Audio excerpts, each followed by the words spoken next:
So anyway, the two guys, they do that shit. Let's go fight, man. Fuck you. I don't know what you do. One guy puts his arm around the other. Fuck, man. Let's go get a beer, man. I owe you a fucking beer, man. Okay, man. Whatever, man. Hey, man. Man. Is that the arm you hit me with, man? You're pretty fucking strong, man. My jaw's killing me. Yeah, man. Hey, man, you like to work out? Yeah, man. I like to get in there, pump it up, you know. Yeah, man. Hey, then the other guy's like, hey, man, you got some nice glutes, man. Hey, thanks a lot, you know. Pretty firm, you know. Got that pucker in the side. Yeah, people say I got a nice ass, you know, the chicks, you know. Yeah, man, let me reach around here and, hey, man, you got some big action here, man. Hey, thanks a lot. I'm pretty well hung if I do say so myself. Hey, man, fuck the beer. Okay. And then they go across town, they move into a condo together, and they drop out of the scene, and you never see them again. Okay? That's two guys fighting. It's like the prelude to We Are Buddies for Life. When women fight, do you think that any of that shit's about, we're killing each other now, but we're gonna be friends later? I don't think so. It's like, I'm going to kill you, bitch, is when two women fight. It's down to the DNA. It's, you know, we're talking about, like, Darwin here. Eyes are coming out. Hair is being torn out. They do not fuck around. Have you ever seen a woman give birth? What do you think that shit looks like? Okay, here it comes. Okay. Can I go off and do something else now? No. It's like terrifying. Woman like strapped to this. Fellas, if you had to shit a VW, you'd be screaming, oh fuck, too. That's the first thing an infant hears when it comes into the world. Like, ah! Ah! And then some guy who smacks it. And then people grow up and like beat the shit out of each other, and I don't wonder why. What do you remember? I remember getting whacked and seeing blood. And some woman cursing. I don't know. And I got thrown in some kind of weird flop house with all these other screaming animals. Anyway, then I woke up in this thing with bars on it. See? They turn 27, they walk people into walk-in freezers, shotgun them to death, they go right back to the crib. It's called death row, you know, whatever. I should write a book, right? Anyway, come on back in. We're in England, remember? TV show, The Word, The Riot. The security guards come in to try and deal with these girls who are severely pissed off. It's not like an emotional, like, I'm showing you how righteous I am. It's like, I fucking hate men for what they're putting me through. Aye! The security guys are trying to deal with these women who will not leave. And these guys are really cool. They're not like tough guys, like grabbing these women. You see these guys unable to control these girls because they know that if you are 200 and some pounds, you are huge. If you grab a 90-pound girl who's going like this, an arm will come off. Like, I'm sorry. Here, I'm so sorry. Fuck you! So you see these bouncer guys, these security guys, like grabbing these girls like this. Please stop. Please, I can't touch you. I'll kill you. The whole thing just turned into total bedlam. In like 3 minutes, the show had to go off the air. It was awesome. It woke me up. My watch went off. My birthday, I went on there the evening of the 12th. It went past midnight. My watch started beeping. It became my birthday, me sitting on this chair. It was like the best birthday present I ever had. Sat there, turned 32 years old, watching these like teenage girls fuck up the biggest show in England. It was awesome.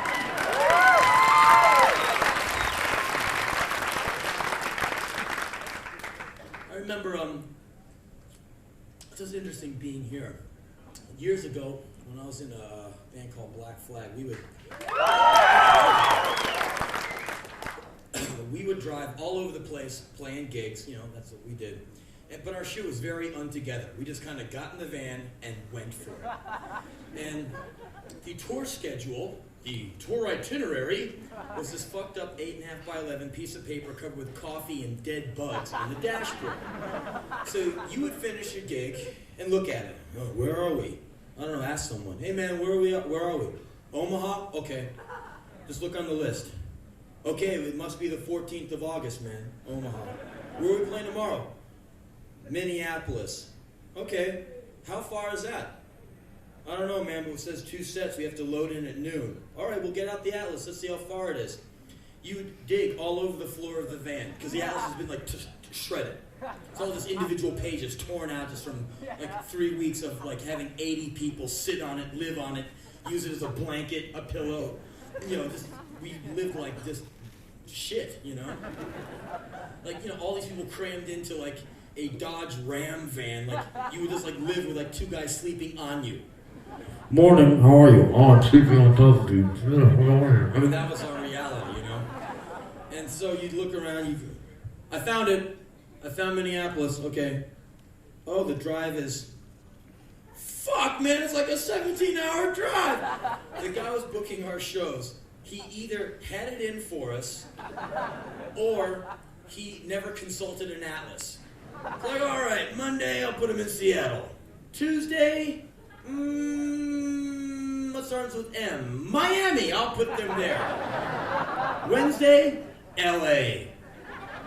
Next day, Boston, that's it. And every gig, we would just like, after the show, we're like, exhausted, you know, get into the van, you're all sweaty and disgusting and underfed, and you look at the itinerary, you're like, fuck, we have to drive 600 miles, fuck. And we would spend so many nights in the van. My job was shotgun, elbow man. I sit in the passenger seat and keep whatever poor bastard has been assigned to drive awake. My job is watching him watch the road. When do I go into action? When the van starts shooting off the side of the highway at 70 miles an hour. That's my cue to like, what the fuck are you doing?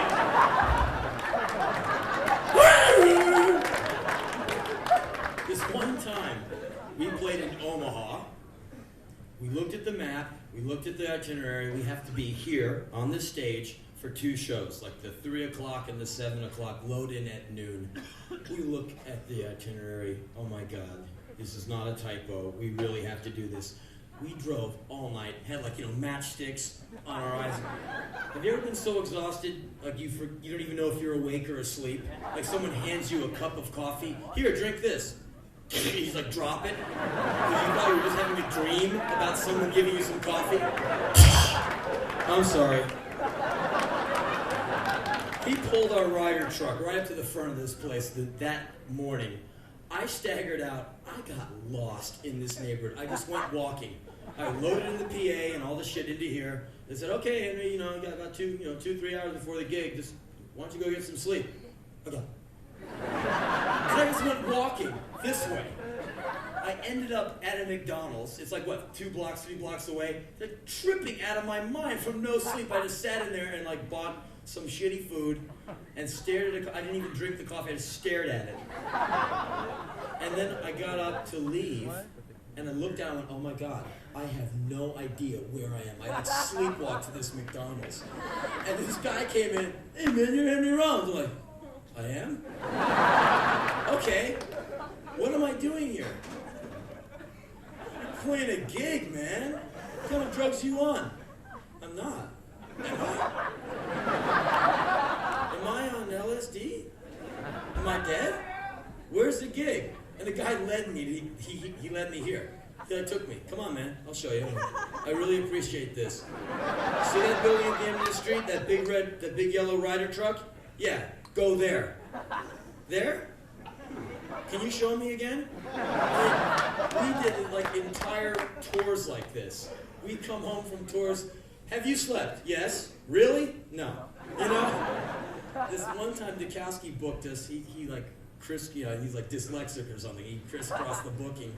We look at the schedule. He's like totally fucked it up. We have 2 gigs in one night. One in New York City, one in like Bridgeport, Connecticut. Doable. It's like 2 hours, you know. We get in there, the Meat Puppets, they open, they play through their set, grab their equipment, run out of the club in New York, throw their shit in the van, haul ass north, throw their shit on stage, they start opening for Black Flag up there. We rip through our set, like, thank you, good night, turn right, drop the mic, turn around, start undoing the cymbals. Like, just grabbing stuff, running, you know, Greg, you know, click. Takes the 4x12, runs out of the club. We're like sweating, throwing the shit into the van. Fuck you, Dukowski. Fuck you, Dukowski. People are like, hey man, what are you guys doing? Get the fuck out of the way. You're taking like the 4x12 cabinet.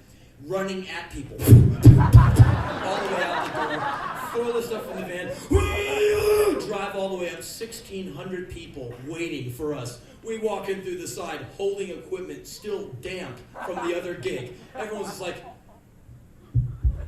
we're like, hi, don't mind us. We like set the shit up, and like sound check was, there now, okay, it's all on. Bam, and we went and played.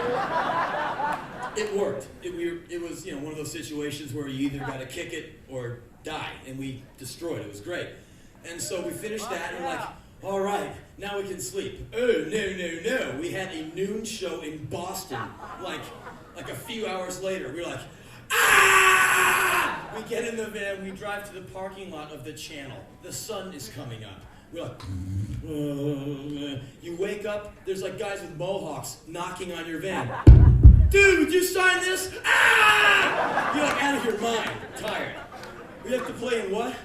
An hour and 45 minutes? We haven't even loaded the back line into the club. We're like walking in, just like, walking in, the stuff still like stenching from 2 gigs. You haven't washed, you've just slept in it. Go in, like go past all the mafia bouncer guys who run the place, you know. Stack up the stuff, down, okay, it works, and we played. Finished that gig. I swear we were all ready to be canonized after that.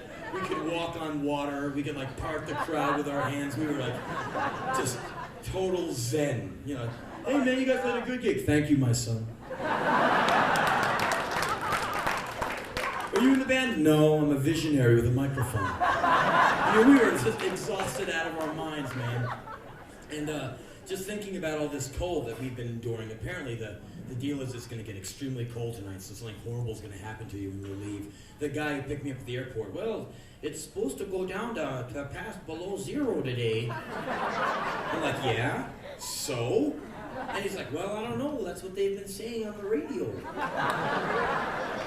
Cool guy and everything, but it made me think, oh my God, something's going to happen to us. So when you leave tonight, I don't know, let's be cold. You'll be like, oh, it's just cold. But cold sucks.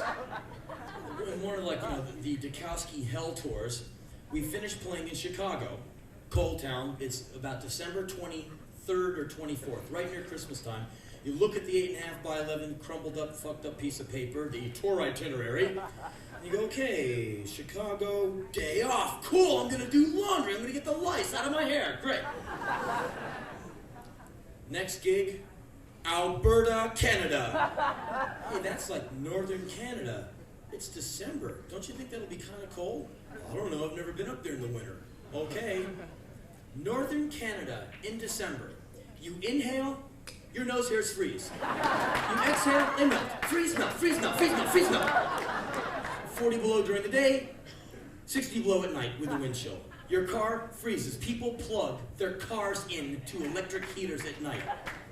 You drive along the roads there, the ice is so dry, it just crunches underneath. It doesn't even like make ice. It's so cold, you can't even make it melt enough to make ice. It's just, the snow is around like powder. It just doesn't even, it's so cold, it just comes down and it stays in flake form.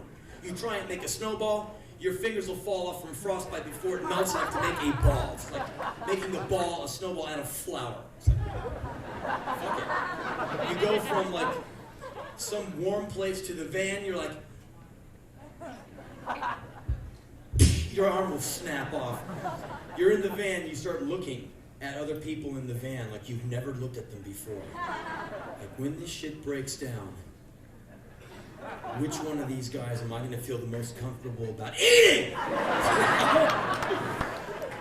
If I took this sharpened drumstick, maybe I could plunge it into Greg's stomach and put my hands inside the cavity for warmth, like in that, Jack London story, to build a fire. That'll do. You start getting really like barbaric in your thoughts, because if you break down in the middle of nowhere near Alberta in late December, you're fucked. It'll be like that Alive movie. Wouldn't that be great to show like some dingy punk band on tour going through the Great White North and having turn it into like having to eat the manager or something? That'd be awesome. So it's like that Alive movie, but with like punk rock. That'd be cool. See guys like all this glue around their mouth from like nibbling the guy's scalp. He had the blue hair guy in his hair. We had to do it, man. So we get in the vehicles to go north into Canada. It's late December. I lose my place in the van. Everyone dives into the van for comfort. I'm like, Rat Man, where am I going to sleep? He goes, don't worry, Henry. We'll put you in the back of the Ryder truck. Get the fuck out of here. The Ryder truck is a fiberglass yellow box on the back of like a GM, engine. You've seen those things. Warm inside. No. Okay? Wind just goes ripping through this thing. So I'm like, Rat Man, I'm going to turn into a Henry sickle, man. What the fuck? And he said, no, I got this scammed out. I've been thinking about this because I know someone was going to have to sleep in this truck. So he rolls out this beacons mat. He goes, the moving mat. He goes, okay, lie down. So I lie down. He takes the drum carpet. And the drum carpet, here's what happens with the drum carpet. It comes off the drum riser onto the floor, and the singer, me, stands on it. What do I do all night? Sweat, snip. Spill drinks on it. This is like 100 nights into the tour. This drum carpet is this disgusting snot, sweat, salt caked thing with wood chips from the drumstick hitting the snare drum all night. It's like you can't even bend it. It's like a tostada. It won't even move. He puts it on me. It lands on me, tank like a piece of plywood. And he like stomps all around my body so it kind of contours the shape of my body. He takes every available covering he can find. Plastic from like cymbals, blankets, towels, like shirts, everything. He stacks it on. He goes, you'll be okay. See you in the morning. I'm like, hey! And he like shuts the door and winds it down so there's like this much. He goes, that'll give you some ventilation. Good luck, see ya. What kind of ventilation does it give you? Just enough so the carbon monoxide gets into this like circular wind thing and it comes right in, okay? Have you ever when you're like 8 and really bored, or if you're at one of my talking gigs and you're really bored, you close your eyes and you stick your fingers against your eyes and it starts making all those like bright, weird spots? I shouldn't have done that. Anyway, you breathe in enough carbon monoxide, your shit'll do that with your eyes open. So I'm like back in the back of this Ryder truck, like it's really cold and blowing out steam, like seeing neon versions of Christ. Christ turning into like double helix coils, turning into like moving Peter Max drawings, and my eyes are open, like just from all the carbon monoxide. I'm like, wow. What a great cheap high, man. Now you see why dogs like chase cars, they're just getting off on the fumes. But anyway, I eventually fall asleep. And I started having these dreams. I don't know how many hours into the sleep I was having them. Meanwhile, the truck is like hurtling north. And it's getting colder and colder and colder. I didn't know this, I was asleep at the time. And I have this dream, I don't remember what was in the dream, but the dream was panic. You are panicking. Something bad is happening. You must wake up. You've had those dreams where something in the dream goes, wake up! You're like, ah! And you wake yourself up.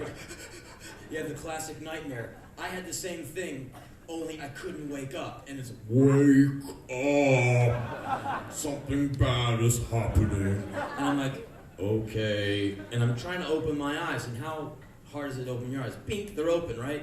I was trying to open my eyes. It felt like, 10-pound eyelids. I was like, took me like a minute to get out of the sleep and open my eyes. I open my eyes, there's sunlight coming in through the yellow walls of the truck. It is daytime. I look over to my side, there's a 6-pack of Sprite near my head. It is frozen and exploded. The Sprite is like, it wanted to go, but it kind of froze. It was like I need a pop top. And I look over and in my mind, I say, it is very cold in this truck. I feel like a 1,000-pound man is standing on my rib cage. I can't barely breathe. I'm like some kind of fucked up Nautilus exercise, Cyber breathathon. Some guy stands on you and goes, all right, inhale if you can. So I'm trying to inhale and I feel like someone is standing on me and something said, you must get up.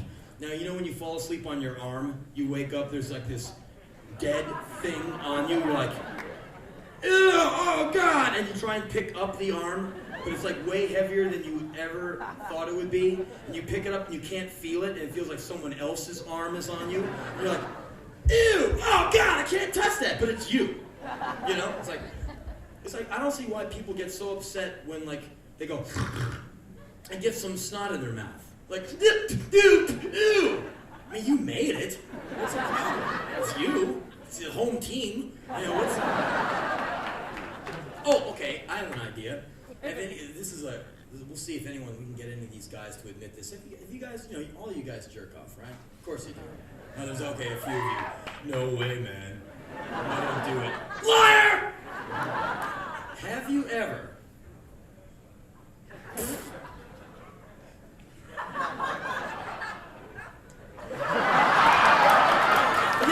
Have you ever tasted that stuff, fellas? You oughta. You're so interested in the other party tasting it and swallowing it, you might as well get a little gargle of it yourself just to see what everyone else is going through. Try it. It's yours. No one will think anything bad about you. I wouldn't go confessing this. I wouldn't get up on a stage in front of 500 people and go, I've tasted my own semen. I wouldn't do that if I were you. Oh, shit. It's not bad. And also, the taste changes depending on your diet. So anyway. Okay, I didn't mean to sub-reference you into some obscure fucking suburb of Minnesota, but now we're in the truck. Okay. I eventually get the covers off me.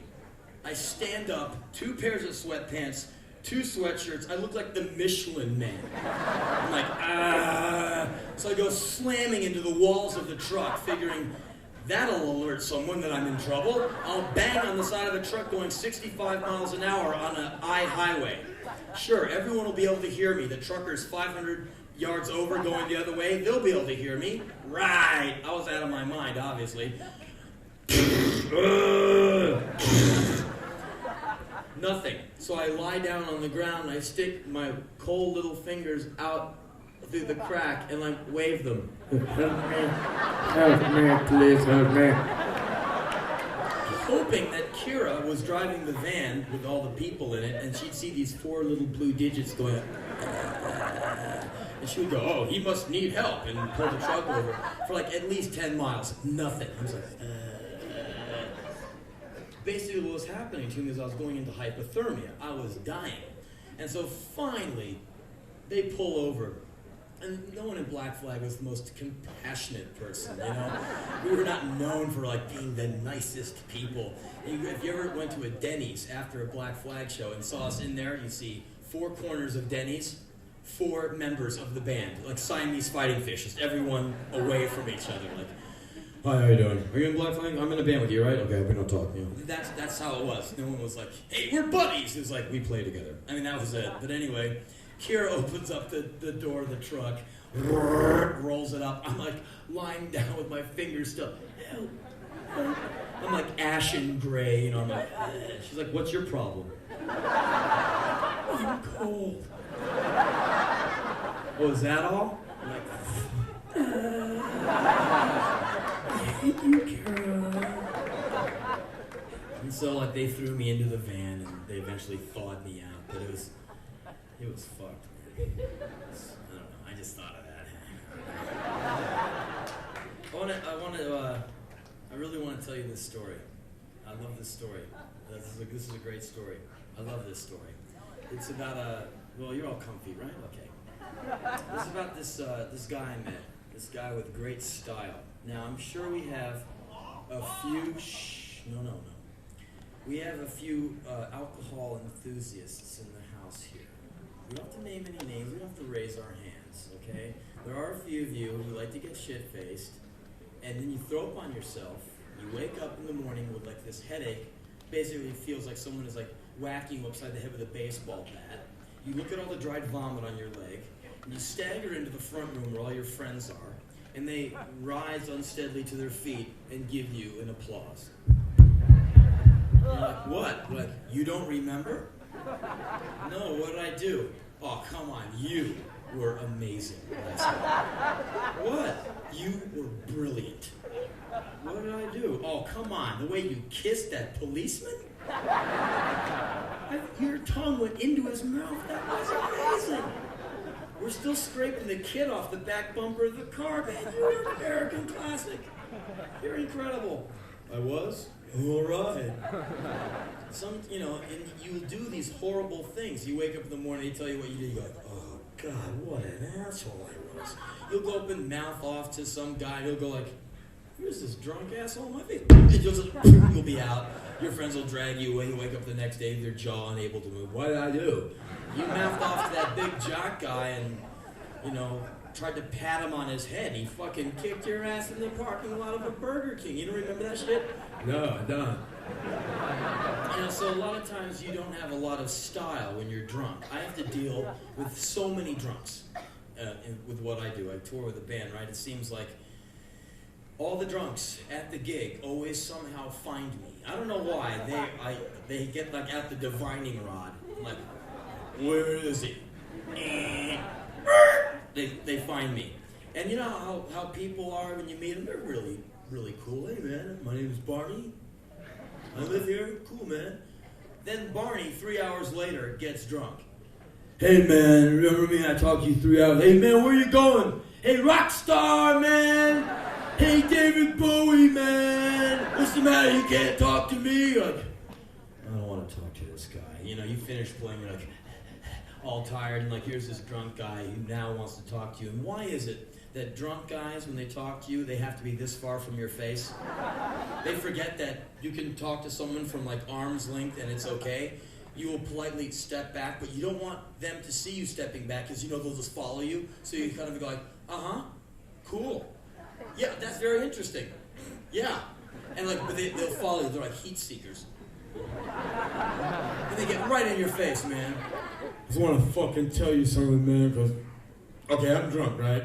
I know I've got this drink. I know you don't drink, man, but fuck it, man.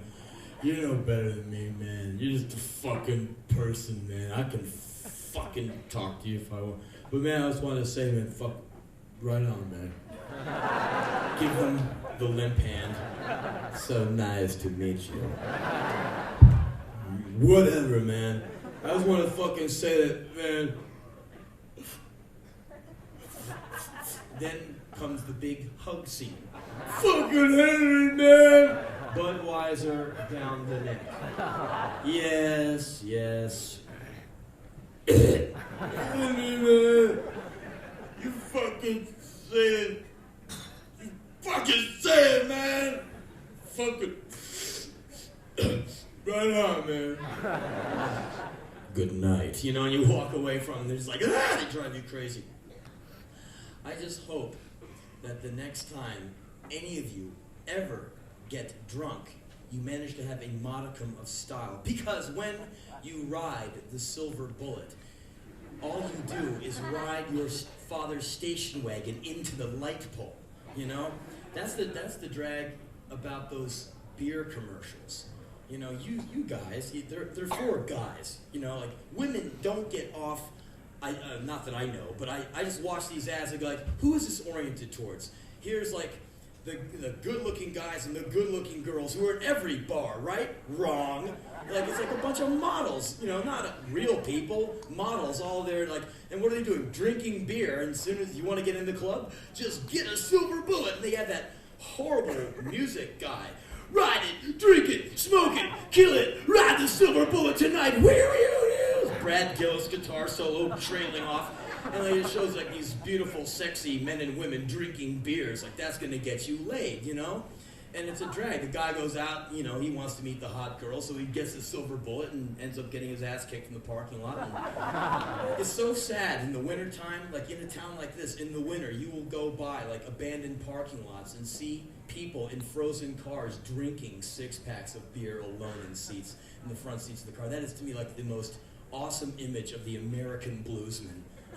Just like the guy with a pack of Budweiser in 4-degree below weather, alone in a parking lot drinking, listening to like a Robin Trower tape in his car. That's the saddest shit. I hope you all don't need to get drunk to function. What a waste of your time. Look at these wonderful bodies you get born with. You're gonna put that swill in there? Who raised you? Your parents? Anyway, I wanted just touch on this point, man, because it's this one thing I've discovered. This is wild. This is the thing I wanted to tell. I travel all over the world, not like all over Africa, and then to Nepal, and then to like Guam and shit like that. But I see about 20 countries a year. Mostly continental Europe. Get over to Japan, did Singapore, and get over to Australia and New Zealand here and there every once in a while. And there's just one thing I've noticed that's the same in all these countries, and that is there's racism in all of them, everywhere, man. No country is there not. The nicknames for the minorities that are being discriminated against are different, but the attitude is the same. And a lot of people, if you don't travel a lot, you might just think it's an American thing or a black and white thing. But it's a people thing, unfortunately. I wish it was that easy. I wish it was just an American thing. But unfortunately, it's like a global thing. And I'm not trying to get all political on you and shit. It's just that I was born and raised in racism. It's been wearing me out since I was like this high. I was born in 1961 in Washington, D.C. And by the time I was in third grade, I was in a school where it was like me and two other kids were the only white kids in the whole school. The rest of the school was all black. So we were getting our asses beat and chased around and punched every day for these crimes. Killing Martin Luther King and putting them, my other 8-year-old schoolmates, in slavery for 400 years. And that's scary shit, to walk to school, have your lunch get taken, and get smacked in the back of the head, and get chased around a schoolyard with people beating on your head. And you go, why are you hitting me? Why are you hitting me? And at that age, I was fucked up already from mother and father, weren't you? So you go to the school and be like, you killed Martin Luther King. Pah! I never killed anyone, I got this total complex, man. Like, by the time first period bell rings, you've already pissed your pants. Because some guy has hit you and your bladder lets go. You're like, I will not piss my pants, I will not piss my pants. Ow! You get the one stripe down your pants, and you're wearing like some kind of pants where it always shows. You go, he pissed his pants! Like, Okay, another thing that happens when you get like nervous and like traumatized all the time, your nose starts bleeding. Just like shoots blood. So someone will go like, you gotta fight! You'll start bleeding. It's like, someone shot you or something. It's like, so you'll be sitting there in class and you start stressing out because you know the period is ending and you've got to make it from your seat to the front gate of the school and run home, like with that feeling like your hair's on fire because people are chasing you. It's like a fountain, man. Teacher would hate me. Go clean that up! I'd be like, Leave, I'm sorry. Fucking urine and blood. I was like a mess, man. And, my mom, I go, Mom, why am I getting hit? Who's Martin Luther King? I never killed anyone but slavery. How come they're not my friends? How come all these kids aren't my friends, like on TV?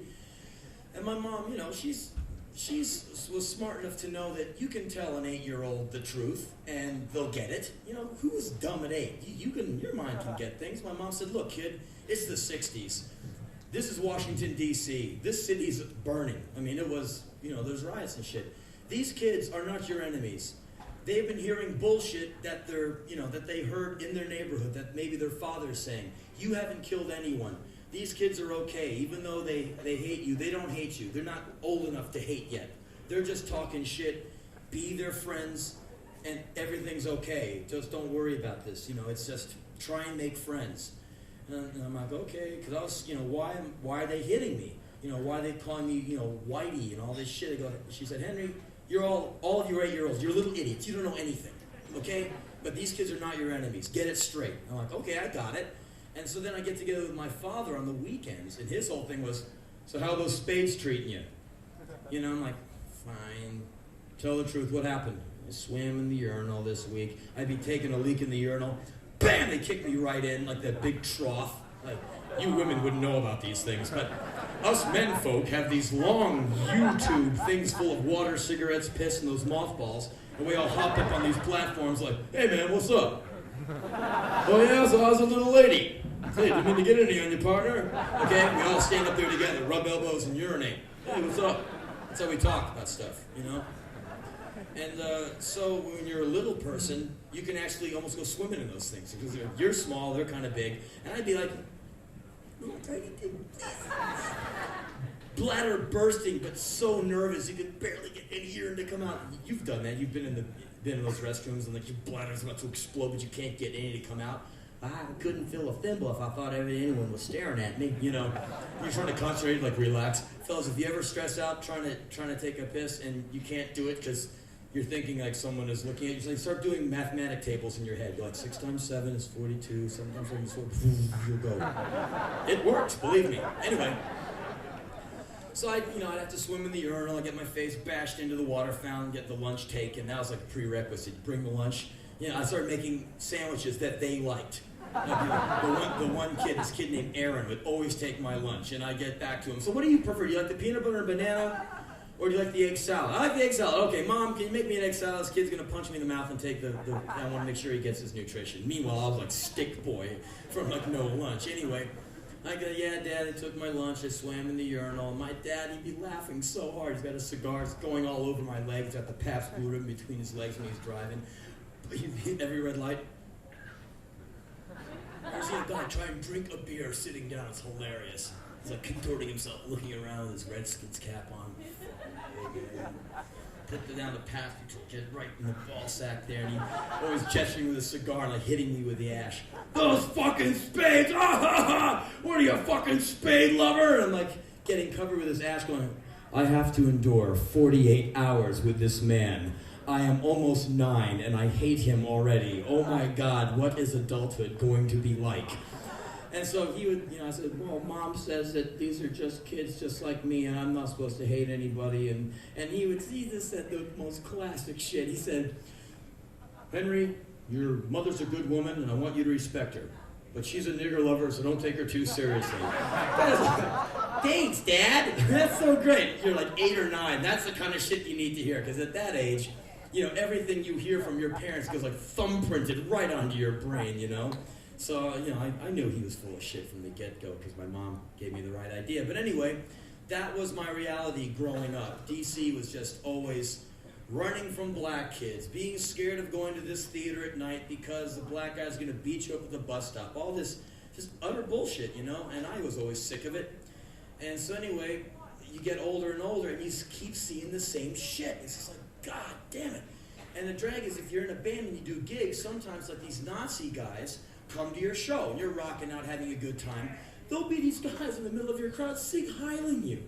It is disgusting. You've seen those guys. They're always like together. They never stray very far apart from each other. They're always united. They're always moving little clusters everywhere.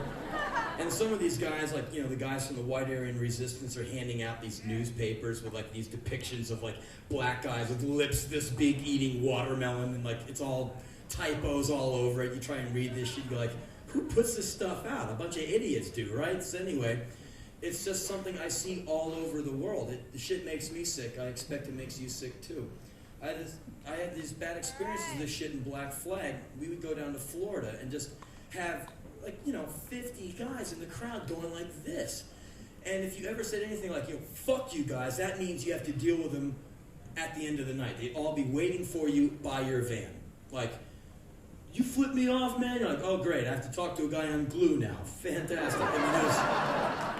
It was a drag. We dealt with these guys in England, Vienna, Vienna, Austria, Switzerland, Denmark, Sweden, everywhere. In America, in Wales, we ran into these guys. Man, they're all over the place. Anyway, after Black Flag broke up, the last tour we did was 86, and last time we were down in Florida, we played in Tampa, and these Nazi dudes pulled the plugs out of the back of the right side of our PA. So the sound goes down, and the sound man, rap man, goes, what the fuck is going on? The sound is gone. Runs up through the crowd to the PA to figure out what's going on. These skinheads are waiting for him.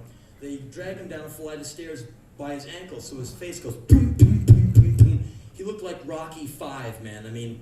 Eyes totally smashed together, lips split. It was sick, And so we said, well, we're never playing Tampa again. Then the next night we played Orlando, and they're all there waiting for us. And it became this big altercation with them versus the bouncers, who are Cubans, and they hate the Nazis, and they got razors, and these guys got bats. And we're just like the party band in the middle playing, getting spat on by these guys.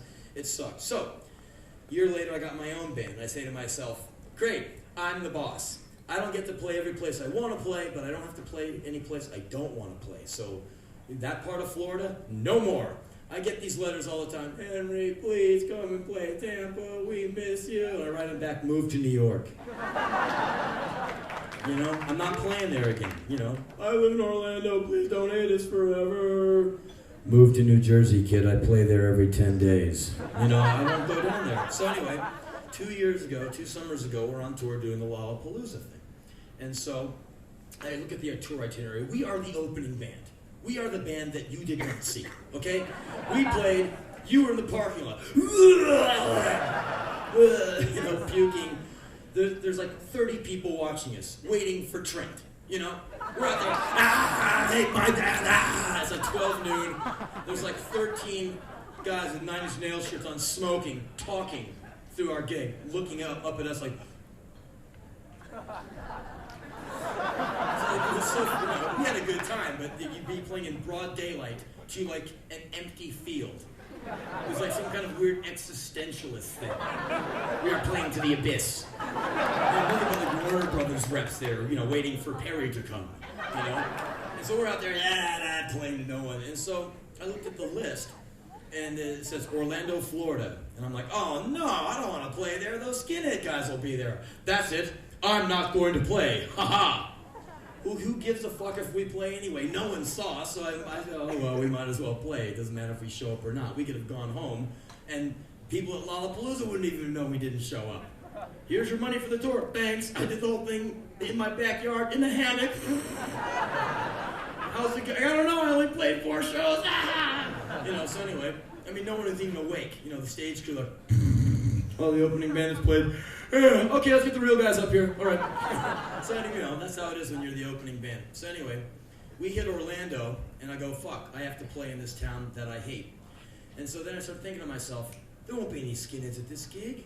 It'll be fun, we'll have a great time, because what self-respecting skinhead Nazi guy is going to spend $30 to go see a bunch of bands? No way. For $30 you can buy some rounds of ammunition, some Jack Daniels, a 6-pack of beer, and some airplane glue, you know, and a stick to beat yourself in the head to make it last longer, you know? So I figure all the guys will be at home in a basement getting wasted. And also, there's bands on the bill. There's rumored to be Negroes on the bill. Someone told me that Ice-T is black. I think it's true. So I'm thinking to myself, well, you know, Ice-T, they're not going to like him. The guys in Living Color, they look pretty black to me. Well, that'll dissuade them. Big ticket price and those Negroes on the bill. No skinheads will be here. Yay, we'll have a fun time. Yay, yay. Okay, so we walk out as general admission. There's like 12,000 people there already. Maybe hoping that Perry will chop her in or something, you know? And so we go out there and I'm like, wow, look, fellas, people. Holy shit, you know? That was cool. And so I look out into the crowd. I got this microphone in my hand, huge PA. And I look out into the crowd. Way out in the middle of the crowd is all these pink ball heads. All this way out in the middle. I go, oh no, the skinheads. Nerds. I hate those guys, you know? And I'm thinking to myself, I should just like be really cool, not say anything, slide through the gig, and maybe they'll be mellow, you know? Then I'm thinking to myself, how can I keep my mouth? You see the difficulty I have keeping my mouth shut when I'm on stage with a microphone. It does not work. I'm thinking, boy, I could really say some shit. Boy, I sure have an opinion about those guys. And they're all standing like this, you know? And like they must have their fingers through each other's belt loops. Number 35 has to go to the bathroom, pass it on. Number 35 has to go to the bathroom, pass it on. Okay, ready? United, move. You know, they all move as a bunch because they're united. So anyway, I look at this crowd, I'm thinking, man, be cool, do the gig, don't raise any feathers. Right. I go, you know, and everyone goes, I can't figure out what to do with these skinhead guys. Because, you know, I'm old, my brain is failing me. I can only think of one thing to do. I'm out of, you know, resources. I can only think of one thing to do with these skinhead guys. All the skinheads are like, you know, talking and, you know, I don't know, yeah, we'll boil them in lead. Oh, what, you saying, did he say skinhead? I said, you know, the only thing I can think of doing is taking these guys out, leading them gently out to the curb outside this venue, and putting a 9mm cap, through their heads and blowing their brains out all over their boots. The place goes. The skinheads, what do you think they're doing? All right, I'll do it myself. No. Well, fuck you. Much like the Arsenio Hall show. So they hate me already, they're not liking me. And I said, well, I think that's a bad idea. And everyone goes, ooh, because they like idea A. I said, well, here's another idea. What about the idea that these guys are probably okay people who just got the wrong information? I said, well, none of these guys, I'm like, there's like 12,000 people. I'm like talking like we're in a room with like 12 people. I go, these guys, and they know they're like, well, these guys, they weren't born racist. They came out of the chute like anyone else. Help me. And then they just got bad information coming up. They had like some kind of bad father trip or bad toilet training, or like someone came to them in the night and like whispered this bullshit into their ears. Maybe some of you guys can talk to these skinhead guys today and reason with them and show them that there's a different way of looking at things, and they'll drop this racism bullshit just like that. Because, maybe some racist Nazi guy is a guy in the classic blues situation, just a good guy with bad information. Good guy feeling bad. And I think that's a lot better than taking people out and shooting them in the head, because I don't think we need to do that. And everyone goes, positivity, Skinhead guys, they don't like that at all. They don't want a bunch of guys, with Jane's Addiction shirts going, hey man, I just want to fucking word up with you. My name's Brian. No. So skinheads don't want any part of that. They're like, fuck you. So they hated me. We played anyway. So after the show, I'm backstage in this tent area slapping mosquitoes and stuff. And the big buzzword backstage is that Dion is backstage. Dion from Dion and the Belmonts. Run Around Sue, The Wanderer, the old from the 50s. And so anyway, I'm like looking around going, fuck Dion, man, how cool. And I see Ice-T over hanging out with Dion, giving him a body count shirt. I go, whoa, Ice-T and Dion. I want a picture of that. That would be so cool. I love this tour for that kind of shit. We met so many cool people on this tour. So, you're looking at Dion and Ice-T together. It looked so great, And so I'm sitting there going like, oh, right on. Oh, excellent. What a cool tour, man, to be part of musical history. And I'm just slapping mosquitoes. And so Dion walks up to me. And he goes, hey, man, I'm Dion. I go, I know. How you doing? He said, hey, can I get my picture taken with you? I'm like, get the fuck out of here. And his daughter comes up. His daughter's come to the show. She's got her Jane's Addiction shirt on, comes out to her ankles, She's got one of those paper Kodak Instamatic cameras, like that yellow and white paper box, that holds the one roll, like the disposable camera. She goes, okay, you guys, hold still. And I kind of stand next to him. Dion puts his arm around me. He goes like we're like buddies. I'm like, God, I really like this guy. This is cool. Fucking Dion, man. All right. And we take these pictures, and he's like, this whole thing. And I asked her, I said, hey, send me one of those. She goes, I will. She never did. But anyway, so afterwards, he says, I really like that thing you said today when you were out there. And I go like, oh, you mean when I swung from the rope and said, evil devil woman, take me to an early grave tonight, and I lit my loincloth on fire? He went, no, the other thing. I go, oh, yeah, backstage queen, hop on my Harley tonight? And he went, no, the thing about, the skinheads. I'm like, oh, yeah, that. And he said, me and all my friends, we grew up doing music by singing on street corners, We didn't really have equipment. We just kind of started making music up while we were just there. And he said all of our inspiration to make music came from two motives, pride and love. There's no such thing as racism in Brooklyn when we were growing up. We would get on the train, we'd go to Harlem, we'd see James Brown, the Famous Flames, and then we'd go have dinner with him afterwards. I'm like, you ate dinner with James Brown? He goes, well, yeah, a lot of times. I'm like, the man who brought you da-na-na, Sex Machine, da-na-na, Papa's got a brand new bag, da-na-na, the man who's internationally known, world renowned, the Soul Brother #1, Mr. James Brown. He's like looking at me like I'm insane. I'm like, wow. Calm down, easy. And then he said, the first time I ever learned about racism was going on tour with Sam Cooke in the South. I go, you went on tour with Sam Cooke? He's like, shut up. I'm like, okay.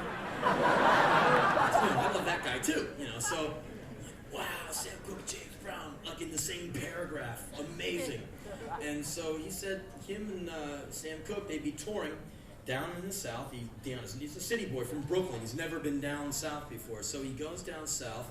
They finish the gig. They get in the bus. They drive down the road, and they all get hungry. This happens every night after shows. You pull into some horrible place, eat greasy food, and wonder why you look like a 90-year-old piece of shit when you get home from tour. But anyway, you pull over to the side of the road, and all the Dion guys go in to eat, and they have to order 2 times the food to bring it out to all the Sam Cooke guys, because nobody in Sam Cooke's band can go in and eat because it's whites only.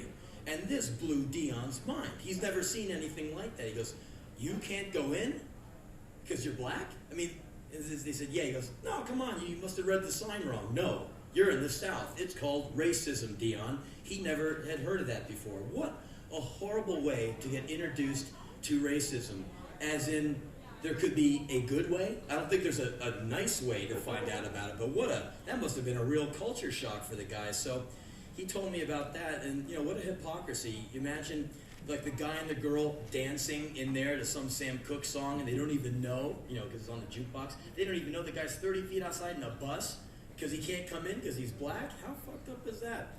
So it's just a drag to travel all over the world and just see racism like everywhere, subtle, in your face, but there's a degree of it everywhere you go. And I live in Los Angeles now, and LA is now LA post-riot. The Rodney King thing has changed.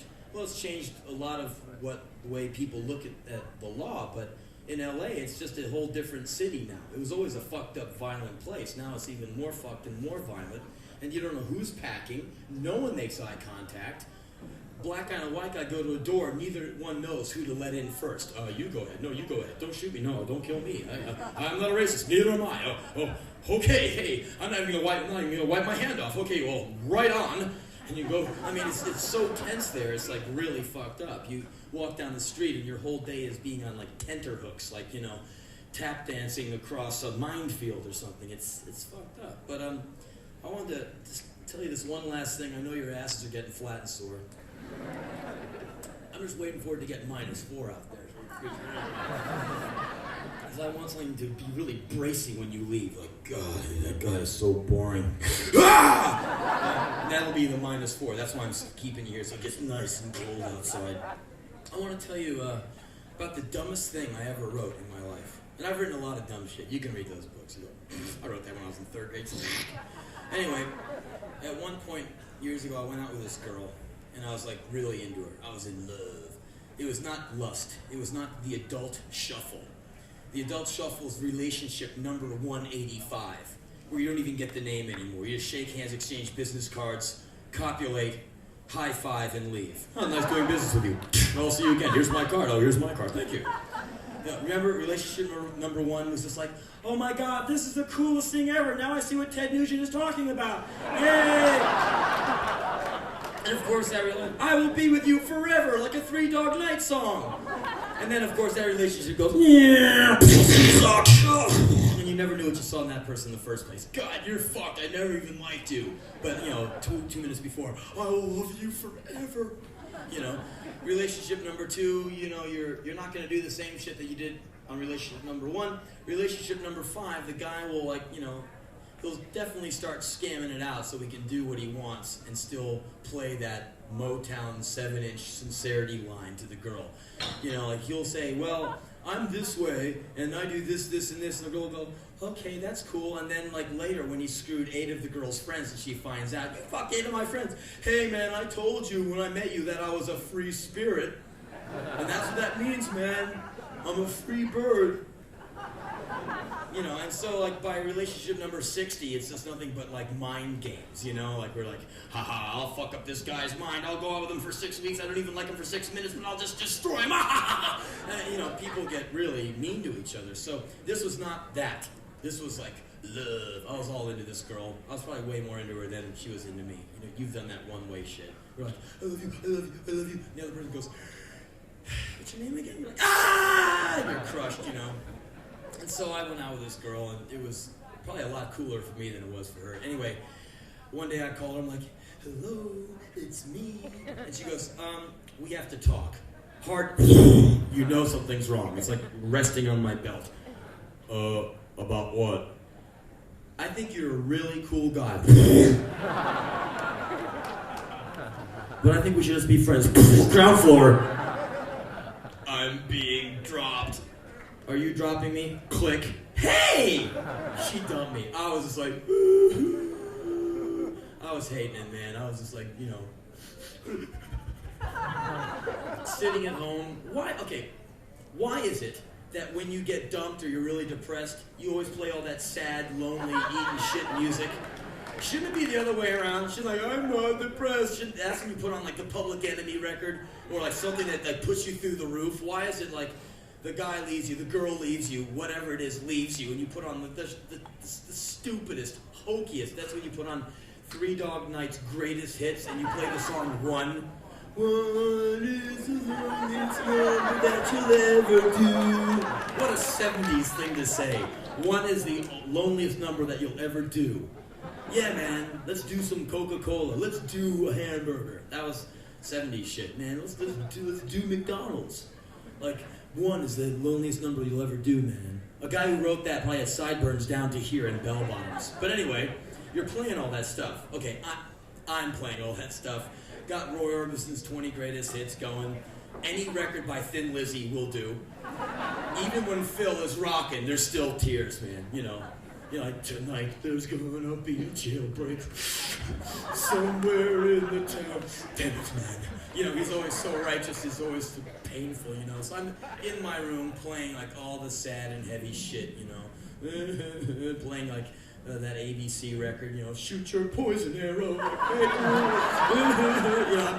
I'm hating it, you know. The girls left me, I'm so bummed. Okay, now you've all had whatever it is leave you. That's not a new story. We've all been dumped in this room, okay? And it sucks, right? But that's when you start writing all that awesome shit. Because you are a wire stripped of your insulation. You're just out there naked in the world. And like you start writing that horrible shit. Like, who am I? And why? And you'll write that and like look down and go like, oh man, I wrote that. Oh loneliness, come to me as a friend. Look upon me without a tear in your eye. See the rivers of blue that run down my face and fall onto my floor, which is a desert of isolation. But pity me not, for I reside in exile here with my friend, the abyss. You know, you'll write all this shit, man.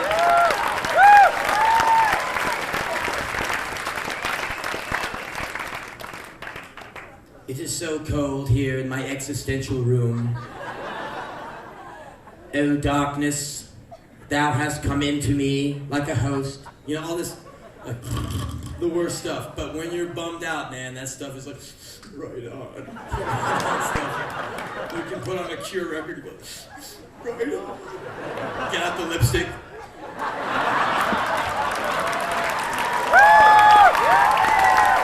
When you're bumming, it works, right? And when you get better, I got better. Fuck her, man. I'm better now, bitch. Oh, he must be better. I'm feeling great. You know, a few days later, the guy gets better. You know, I get better. Yay. Guy comes in your room. Well, what's that? Who am I? You grab the piece of paper. You just ate a piece of paper. No, I didn't. What did that piece of paper say? It said, who am I? And I couldn't see the last word. You ate it too fast. I didn't eat anything. Well, here's some more paper over here. Lonely moon. Give me that. You know, you like deny everything, you know? Oh, you're really bummed out since that girl left you. What girl? No girl's ever left me. Ha ha! I leave them before they can leave me. Ha ha ha! I left her. Ha ha! You know, so anyway, I did all that shit. And one fine evening of, you know, listening to old jazz records and crying with Miles. You know, just hating it. I was writing in my journal on the old computer and I typed out, I feel as if someone has died. Ooh, boy, that's heavy. You can only write that after someone has left you. Ooh. Don't come near him. He feels as if someone's died. Oh, no, he's too heavy, man. You're too heavy for us. Don't bother coming to band practice with an attitude like that. And so that's how I felt, man. Well, that's how I thought I felt. A year later, my best friend Joe Cole got murdered about 5 feet away from me. He got shot in the head by a guy who was robbing us. And then all of a sudden I became an expert on feeling like someone died, because someone did die. And that was the beginning of 1992. So I dragged around this whole horror in my body for an entire, touring year, just on the road. All I can think of, every waking moment, all I can think of is my friend's been murdered. And I don't know how many of you have dealt with murder. I've dealt with it once, like up close like that, and man, once is enough. 0 times is plenty too. If you haven't dealt with it yet, then you don't need to. Believe me, it sucks. And so my whole 1992 was a real hard year, man, because I usually wake up in the morning and I want to go up and do things. I'm trying to do something all the time. And, you need to get up and move to keep yourself inspired, because if you stand still, man, life will crush you. No one in this room has an easy life. Not me, not you, nobody. And everyone gets the blues, and everyone needs the heavy shit to pull them through this. Otherwise, your life is standing in line, earning money, so buy food so you can have the energy to stand in line to make money to buy more food. And in the middle of it, you get laid, and that's supposed to be great. That's not great for me. That's bullshit. That's existing, which is great if you're Camus. It works in his books, and it's great to read. It's also great to put the book down, not live it. And that's the kind of shit that drives us towards Budweiser, Jack Daniels, heroin, and suicide, and warrant records, is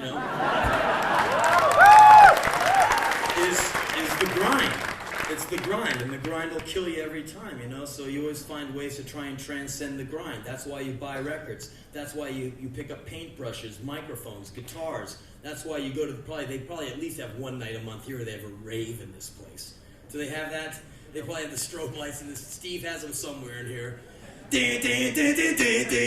Go, go, go, go! Our minds are being destroyed by science. Bar chords on the piano. Everyone's here. What am I doing? I don't know. Rave, man! But as dumb as that shit is, man, you gotta do it. You gotta do something with your ass. You gotta get it up and get it moving. Otherwise, you look like your uncle. Remember him, the Budweiser guy on the couch, spreading as he goes. So, it was hard to get up in the morning, because I'd get up like, all right, I'm gonna, fuck it, my friend is dead. It's hard to get it going on. But I finally figured out after 9 months of touring and just wrestling with this beast every fucking day, and I realized that you've got to keep going no matter what. You gotta. And I'm not trying to be a cop telling you you gotta do this, like you need me to tell you what to do, but fuck, man, you cannot allow anything to get you down. Otherwise, it'll all get you down. If like one bit of it blows you away and all of a sudden the door is open, you'll get overrun by legions of shit that will bum you out, because there's never been a bigger time ever in the history of the planet to have the bad shit be happening. I found out this really disturbing fact the other day. And that I found out from a guy who works at ABC that you are not allowed to advertise condoms on major television networks. They don't want it. And here's why they don't want it. They want to say, Trojan Man wants to advertise his condoms on TV. They go, oh, condom ad, money, cool. And all of a sudden the soap guys go, well, you put our soap next to AIDS and we'll pull our ads for the month. What do you think of that?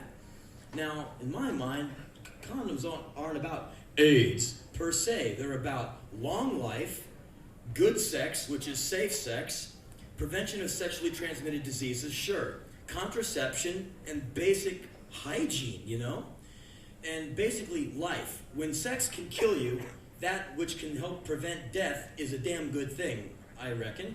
And so, well, right. So that's when I see condoms, I say, good health. They should be right next to toothpaste, Take care of your gums, take care of your sex, handle your shit, man. But you can't put them on TV because Palmolive doesn't want their shit next to AIDS. And I might be a little hysterical, unstoppable mouth flapping, a little paranoid, you know, maybe a little bit more sweaty than some of you right at this present moment, but that shit to me says we're being sold out. Because on one side I see condoms, health, prevention, death. Everyone in this place wants to have sex with someone, sometime, somewhere. It's on your minds all the time. Not me, liar. Okay? But I'm into the cure. Okay, well, you're getting exemption. Anyway. But you know, everyone in here has, you know, sex on the brain for a little while, part of the day, at least 23 and a half hours. You know? And so those condoms, that's some good shit, man.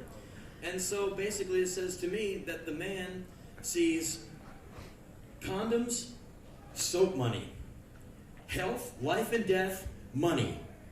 I can either promote life, save sex, or get money. Money.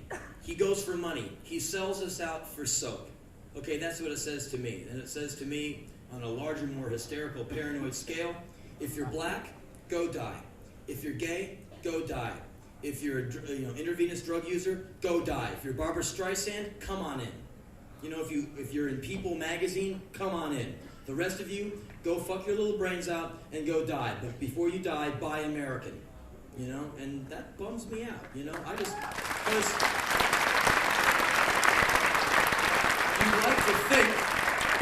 you'd like to think that, you know, somewhere up there, someone is kind of into you being alive.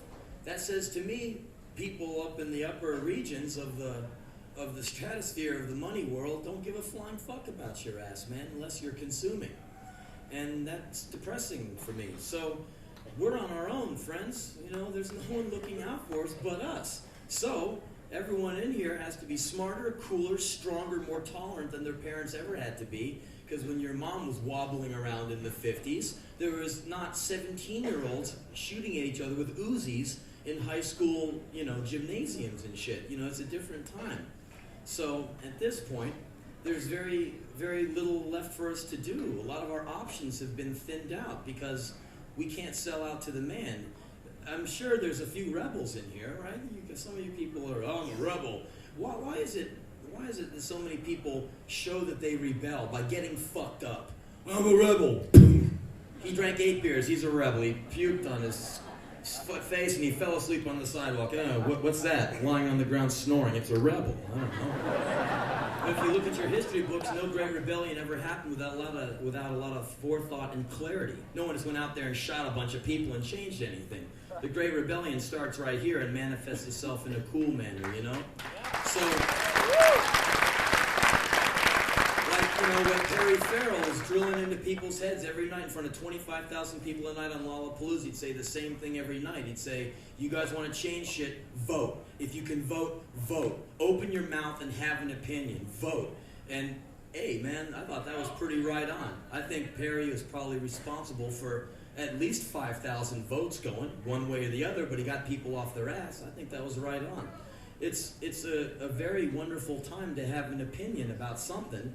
You know, you have to start drawing lines somewhere. You can't be wishy-washy all the time. Whenever you have a hard opinion, there's always someone to go, oh, who do you think you are? You know, who are you, a judge? Well, no, man, I got an opinion. Check this out, man. I was standing out in front of this hotel the other day, and in New York, on Central Park South, this lady, this model, there's a whole bunch of them in this neighborhood. They dress in these big mink coats they get from the store. They hand out flyers for 30% savings on mink and sable. They come up to people and go, man, just doing a flyer. And there's these beautiful models, like, you know, legs up to here, wearing these long, 9-foot-long mink coats. And they're handing out, you know, with the matching mink hats, handing out beautiful flyers to people. I'm standing outside this hotel waiting for a ride. I'm dressed in 2 sweatshirts and these pants right here. I'm Michelin boy, you know? She comes up to me, sir, man, just doing a flyer with 30% savings on mink and sable. I'm like, thinking to myself, look at me. Do I look like a guy who spent $9 grand on a coat?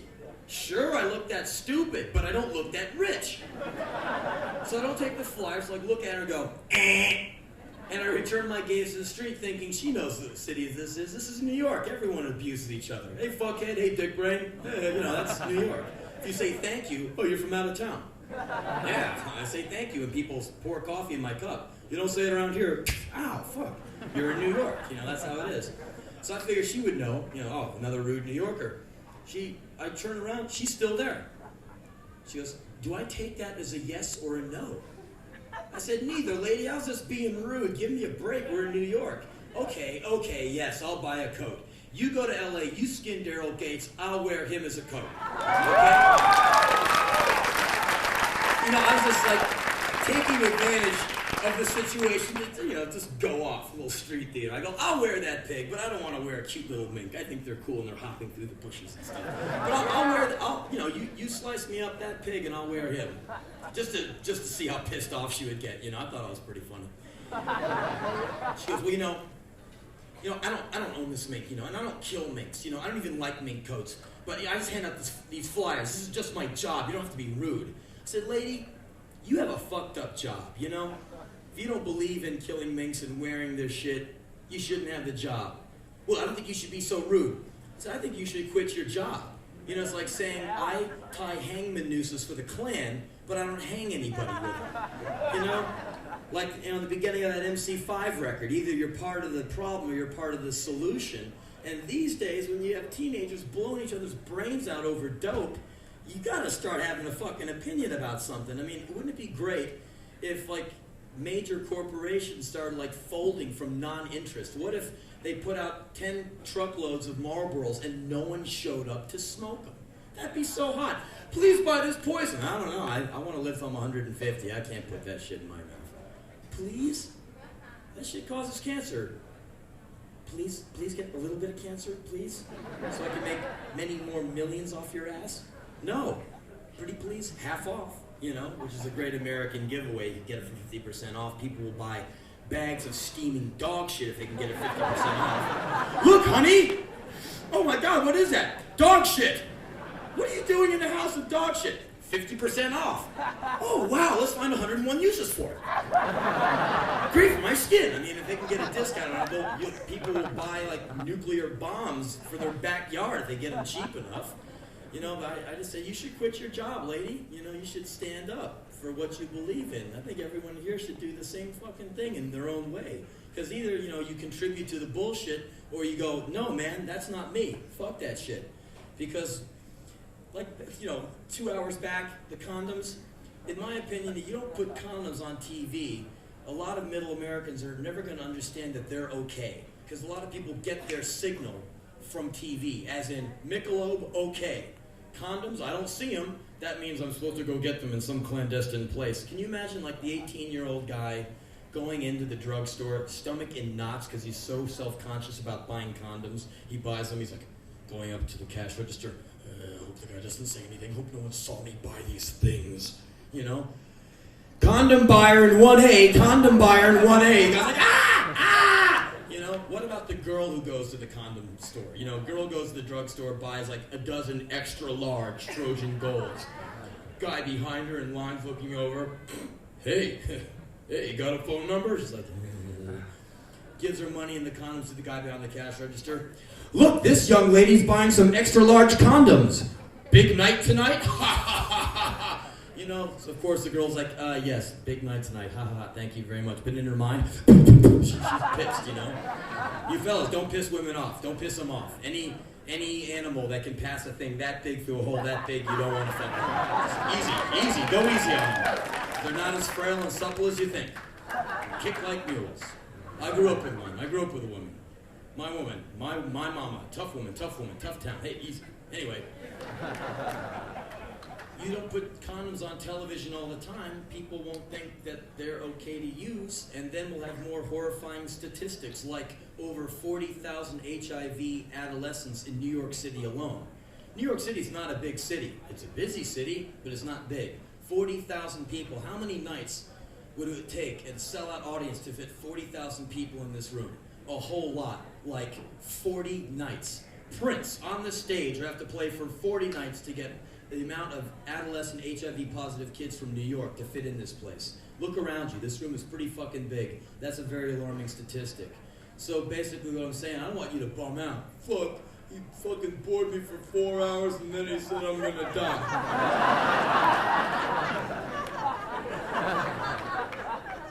All I'm saying is it's just high time to not be an idiot. It's a great time not to burn out and commit suicide. The time is wonderfully ripe not to get addicted to heroin. It's a wonderful time not to get into an alcohol trip. It's a great time to quit smoking or never start. You're not missing anything with that shit. All you're missing is a bunch of bad breath, you know? All you have to do, there's only one real thing you have left to do on the planet. Oh Christ, how boring. No, the thing you get to do is realize your full potential, which will take you at least 150 years, being as awesome as you are. You're 10 times as awesome as Joe Cole is. Joe Cole is a 2-pound pile of ash in a plastic box in Burbank, California. He's not going anywhere. All of you are going any damn place you damn well choose, I think, you know? And so, just please remember that one. Go out with that one. The idea that you can do anything you want if you really put your ass into it and don't die young. The man loves it when you die young. So if you don't want to sell out, everyone's worried about everyone else selling out. You grew your hair, you sold out. You're on a major label, you sold out. You can pay your rent, you sold out. People have been telling me I sold out since I was 20. You guys did an album. Punk bands don't do albums. Sorry. How many meals did you eat today? 3. Sell out, you're supposed to starve. Sorry. So sell out, schmell out. The only time you sell out is when you die at age 18 ODing in your living room and they find your dead ass 4 days later. That's selling out. Anything else you do, you know, killing people, that's selling out too. The best way to rebel is to be nothing that the man can arrest you for. Don't be one of those stupid things in his little law book. They love to kick your ass and drag you downtown. Live long till I see you again. Inspire yourself as much as you inspire me. Good night. Now go freeze your little asses up outside! Good night.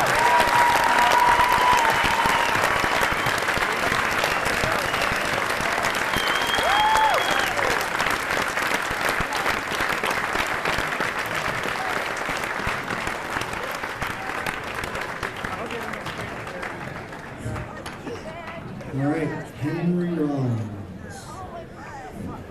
Once again, the show's coming up, all age shows.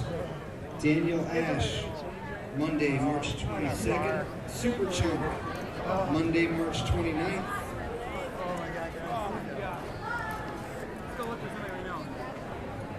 Belly with Velocity Girl, Sunday, April 4th. House of Pain, Monday, April 5th. And Dinosaur Jr. Sunday, April 11th. You can get advance tickets now at the front of those, at the front of the club. Those are all main room, all age shows. We got t-shirts and other merchandise for sale downstairs. Henry Rollins. Oh, I wish they would turn the light.